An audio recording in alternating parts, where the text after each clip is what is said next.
the right hand paradigm. Now, how many of you are right-handed? All right. Now, where are my left-handed brothers and sisters? Okay, right? Now, I remember I was speaking in the South. I was doing this speaking tour, and I remember I was going into like a country store in the South, and there was this guy as I was shopping who yelled almost at the top of his lungs, like, "This door is not made for left-handed people." And it caught my interest because first I was wondering, why in the world is this guy yelling this loud? But then number two, I was like, what does he mean? Like, doors aren't made for left or right-handed people. And it began to catch my interest, and I began to zoom in on what he was talking about. And you know those hot dog like machines where like the little roll spinner things and the hot dog are cooking and all that kind of stuff? So it looked like he was going into it. And the left-handed door, when you open it with your left hand, it looked like it hits and runs into a refrigerator. So it looks like that's what happened, that he hit his hand and that's why he began to yell. But the right-hand door, when he opens it, went to nothing. And it sparked my interest so much that I began to dive in deeper to research, and I began to understand more and more about left-handed people. And if you recall, like back in the day when I was young, I'm not a kid, sorry, but back in the day, you had to get to school early in order, if you were left-handed, to get to any of the desks that were made for left-handed people, if there were any. You had to get there early to get the scissors when you were younger, to get scissors.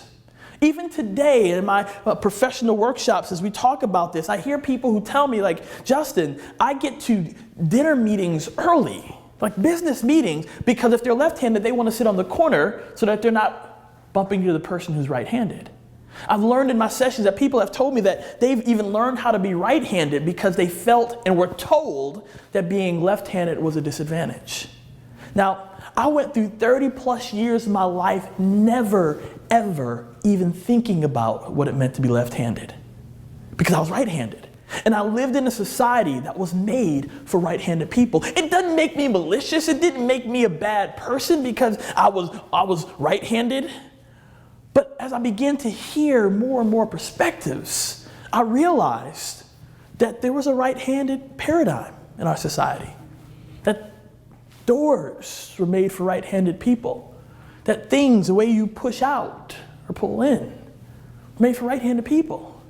And there's a lot of things that I had never, ever seen as it related to my left-handed friends and family. So I wonder how you feel. If you're left-handed hearing this, you're probably like, yes, finally somebody gets me. Somebody's hearing my story, because as I talked to left-handed people, they shared more and more that they would talk to other left-handed people, and they had that commonality and that bond, and they could share those experiences with them. But if you're right-handed, you may say, well, it's not my fault. I didn't do anything to be right-handed. And you're right. The question is, will you challenge yourself to do what I continue to challenge myself to do? So now that as I lead workshops, and if I notice somebody who's left-handed, I may go up to them and say, hey, I notice you're left-handed. I may be wrong, but would you prefer to be at the edge when I assign seats? So you won't be bumping into someone who's right-handed? I begin to become an ally, to begin to help, because I see what needs to be done. And it all came from that man who yelled at the top of his lungs, this door is not made for left-handed people. So it begs the question, what other ways has our society been framed?